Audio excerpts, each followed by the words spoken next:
Good morning, students. Class 7 Science. And today we have discussed why does a magnet always point in the north south direction.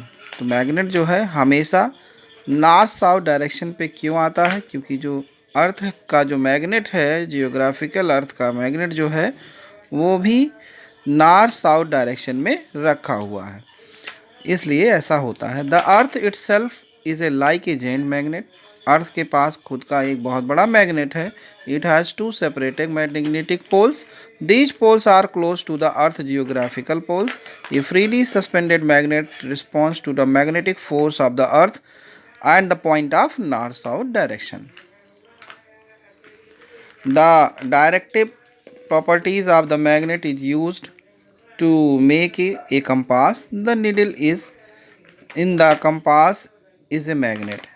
That is why no matter where you place the compass, its needles will always point to north-south direction.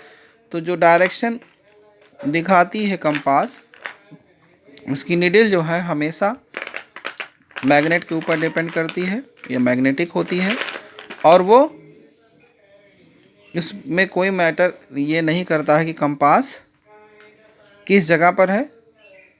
It needles, इसकी needle हमेशा north south direction में रुकती है। Given one activity, each car ABC given a picture in bar magnet attach below it. इसके पीछे bar magnet attach है। तो it car to north pole to the magnet and the front side of card study the two situations at the question, situation 1 and situation 2. In the side of car B is north pole of the magnet. What will happen car situation 1 to brought close to each other and why? तो इसमें अगर close हो जाते हैं एक दूसरे से, each other आमने सामने से, तो इसमें जो नॉर्थ साउथ डायरेक्शन में मैग्नेट रखा है या मैग्नेट जो पाया जाता है उसी के हिसाब से वो मूविंग उनकी होती है। Two poles of magnet can not be separated. जो दो पोल होते हैं नॉर्थ और साउथ, वो कभी भी अलग नहीं किए जा सकते हैं। The poles of permanent magnet can not be separated just as cutting a magnet into pieces.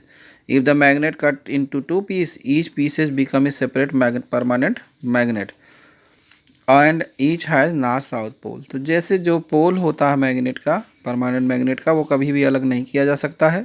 अगर आपने मैग्नेट को कट कर दिया, दो पीसों में कर दिया उसको, तो उसमें फिर उसी तरह का परमानेंट मैग्नेट और उसका नॉर्थ साउथ पोल बन जाएगा। No matter how small is pieces of the magnet become, each piece will have a north pole and south pole. प्रत्येक पीस पर नॉर्थ पोल और साउथ पोल बनेगा ही।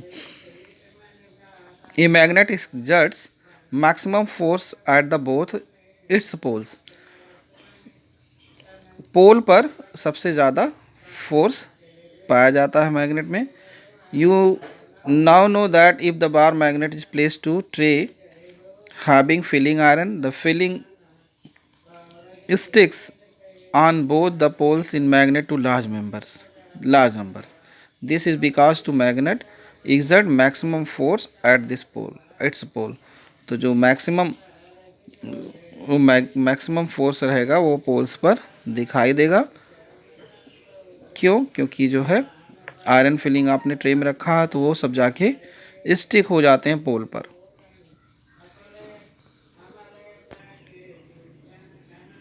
Can a magnet attract a magnetic object without being to contact with it? The magnet does not have to be close contact with the magnetic material to attract it. Magnet जो है वो तब तक attract नहीं करेगा जब तक magnetic material उसके क्लोज नहीं होगा। The magnetic force exert to the magnet can act from a distance. तो इसमें डिस्टेंस चाहिए होता मैग्नेटिक फोर्स को एक्सर्ट कराने के लिए। At the distance increase the magnetic force reduce. अगर डिस्टेंस बढ़ा दिया गया तो मैग्नेटिक फोर्स जो रहेगा वो कम हो जाएगा, और अगर डिस्टेंस कम कर दिया गया तो फोर्स ज़्यादा होगा। और the magnetic force can pass through the non magnetic object such as paper, plastic और वुड्स। और मैग्नेटिक फोर्स जो होता है नॉन मैग्नेटिक ऑब्जेक्ट पे कोई वर्क नहीं करेगा। Activity, you will need a magnet, plastic and paper cup and small and object such as paper clip or nails. Place a magnet to plastic or paper cup. Bring the iron object close to the bottom of the cup. Are the iron object attract by the magnet? Yes, iron object attract. Are the magnet that are iron object directly to contact with each other? No, they have not directly contact with each other. Are all magnets of the same strength? A small magnet many attract more number of paper clip than the large magnet. The size of magnet does not indicate its strength. जो size of magnet होता है वो indicate नहीं करता कि उसकी strength कितनी ज़्यादा या कितनी कम है. Thank you student.